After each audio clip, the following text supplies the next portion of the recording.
Selamat pagi Bapak Ibu Saudara yang terkasih. Salam damai sejahtera bagi kita semua. Pagi hari ini kita akan merenungkan kebenaran firman Tuhan.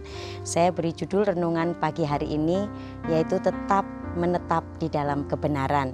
Saya ambil di dalam 1 Yohanes 3 ayatnya yang ke-19 bagian A. Di sana mengatakan, demikianlah kita ketahui bahwa kita berasal dari kebenaran. Puji Tuhan. Bapak Ibu Saudara yang terkasih, meski masih menjalani hidup di dalam dunia ini, Alkitab menegaskan bahwa keberadaan kita orang-orang percaya, kita tidak berasal dari dunia ini, ya.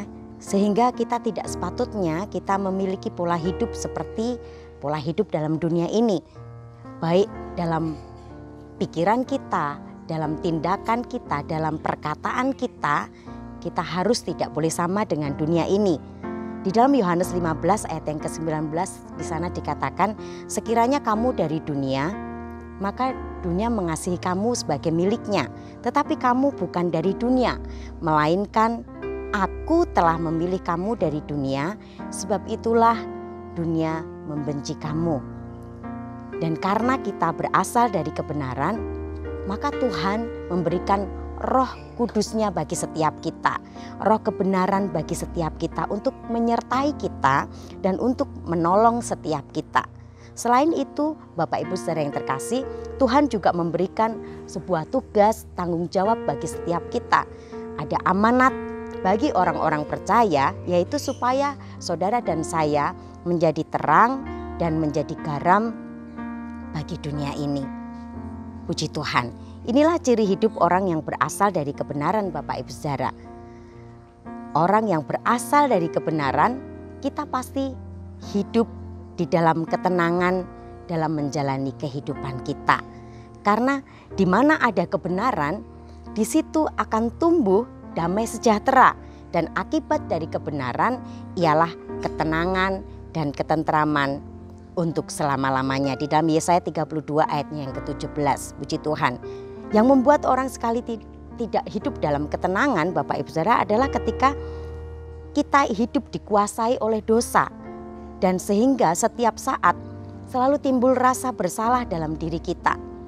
Karena iblis terus mendakwa kita, iblis terus menuduh kita, iblis terus mengingatkan hal-hal yang membuat saudara dan saya menjadi lemah, menjadi putus asa, membuat kita mundur di dalam pengiringan kita kepada Tuhan. Tetapi kita bersyukur, kita hidup di dalam kebenarannya Tuhan. Selama kita hidup dalam kebenaran, Tuhan pasti akan menolong kita, Tuhan pasti akan membela kita, Tuhan pasti akan memberkati kita. Puji Tuhan. Kemudian orang yang berasal dari kebenaran, Bapak Ibu Saudara, pasti orang itu memiliki hasrat, memiliki kerinduan yang besar untuk ia tinggal dekat dengan Tuhan.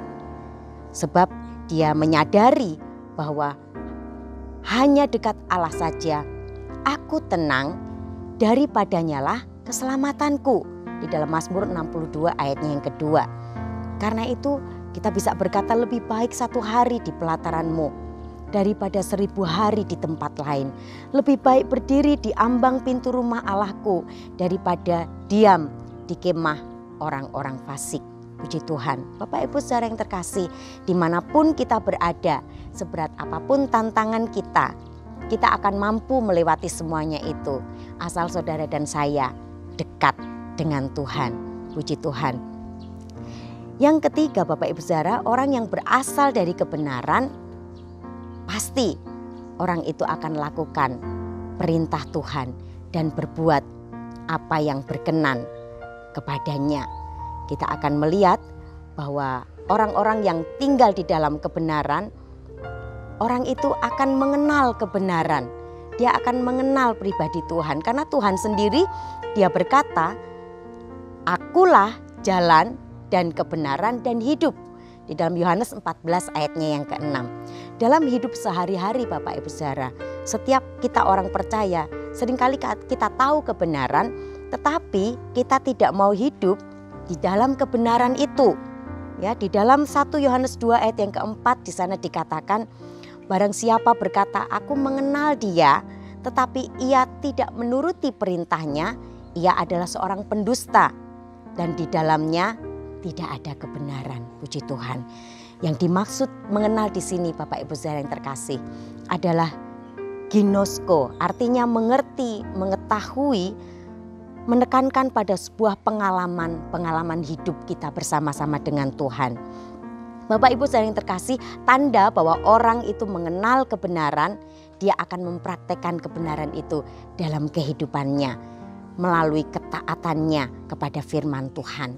Jadi mengenal dan melakukan itu adalah bagian dua sisi yang tidak dapat dipisahkan Bapak Ibu Saudara. Bagaimana mungkin seorang bisa dikatakan bahwa ia mengenal kebenaran tetapi ia tidak menghasilkan buah-buah di dalam kehidupannya yang nyata. Oleh karena itu hasilkanlah buah-buah yang sesuai dengan pertobatan kita.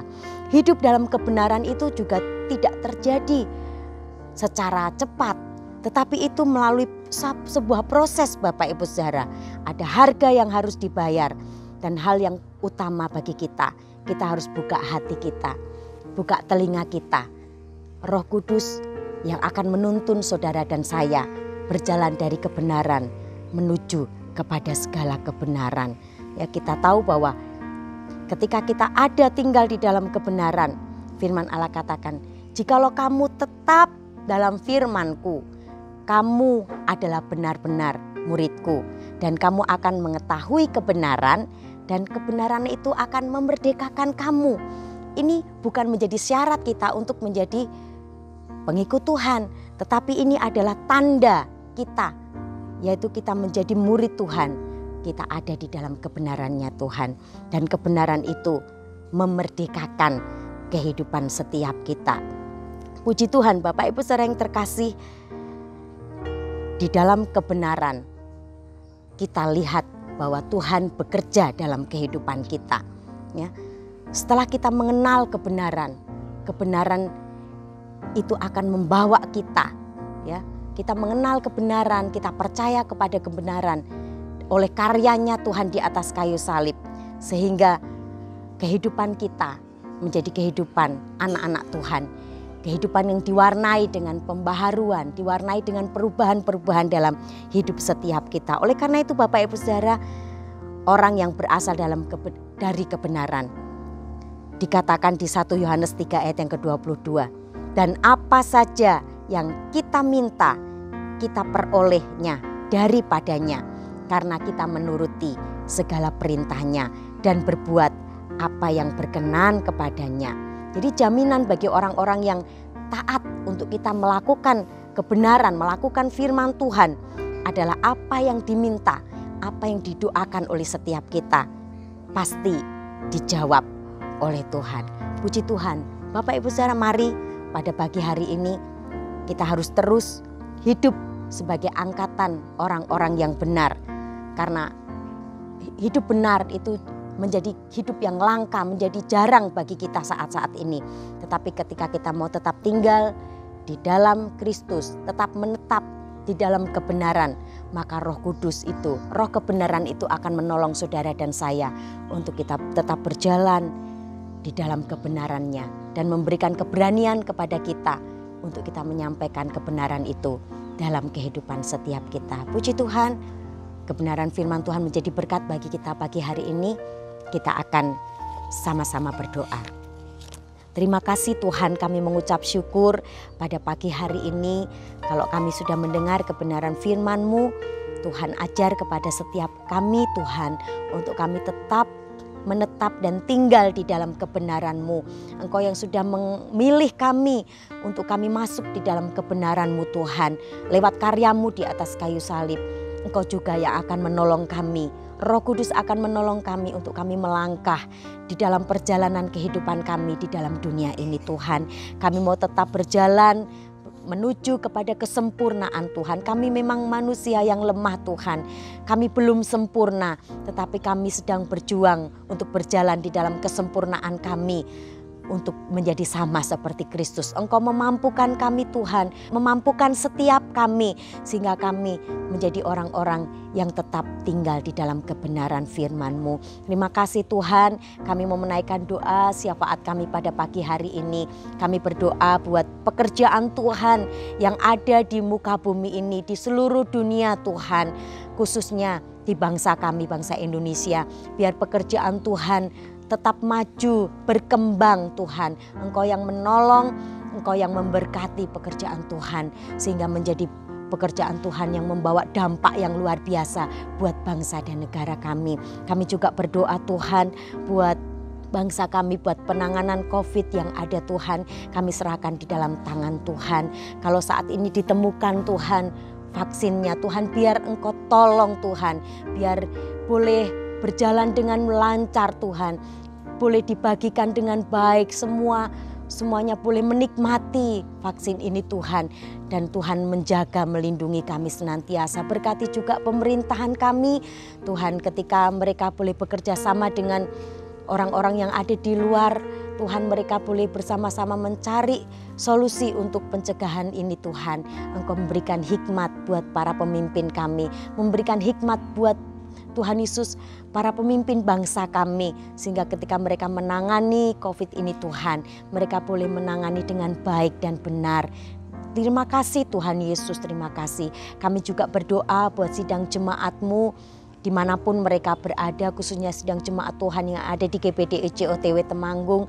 Tuhan, dimanapun mereka berada, Tuhan Engkau tolong mereka supaya mereka tetap tinggal di dalam kebenaran-Mu, sehingga Tuhan mereka mengalami kuasa firman itu dan bekerja dalam hidup mereka. Dan Tuhan firman itu mengerjakan kuasa untuk Tuhan mereka mampu mengatasi kelemahan-kelemahan yang mereka hadapi saat ini. Berdoa bagi setiap sidang jemaat Tuhan, mungkin ada yang saat ini mereka mengalami sakit Tuhan.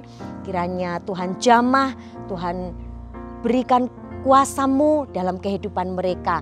Mereka akan menerima kesembuhan yang dari Engkau, karena kami percaya kuasa-Mu tetap sama, baik dulu, sekarang, bahkan sampai selama-lamanya. Terima kasih Tuhan. Ini yang menjadi doa sembahyang kami yang kami sudah pohonkan dengan penuh ucapan syukur. Di dalam nama Tuhan kami Yesus Kristus kami sudah berdoa. Haleluya. Amin.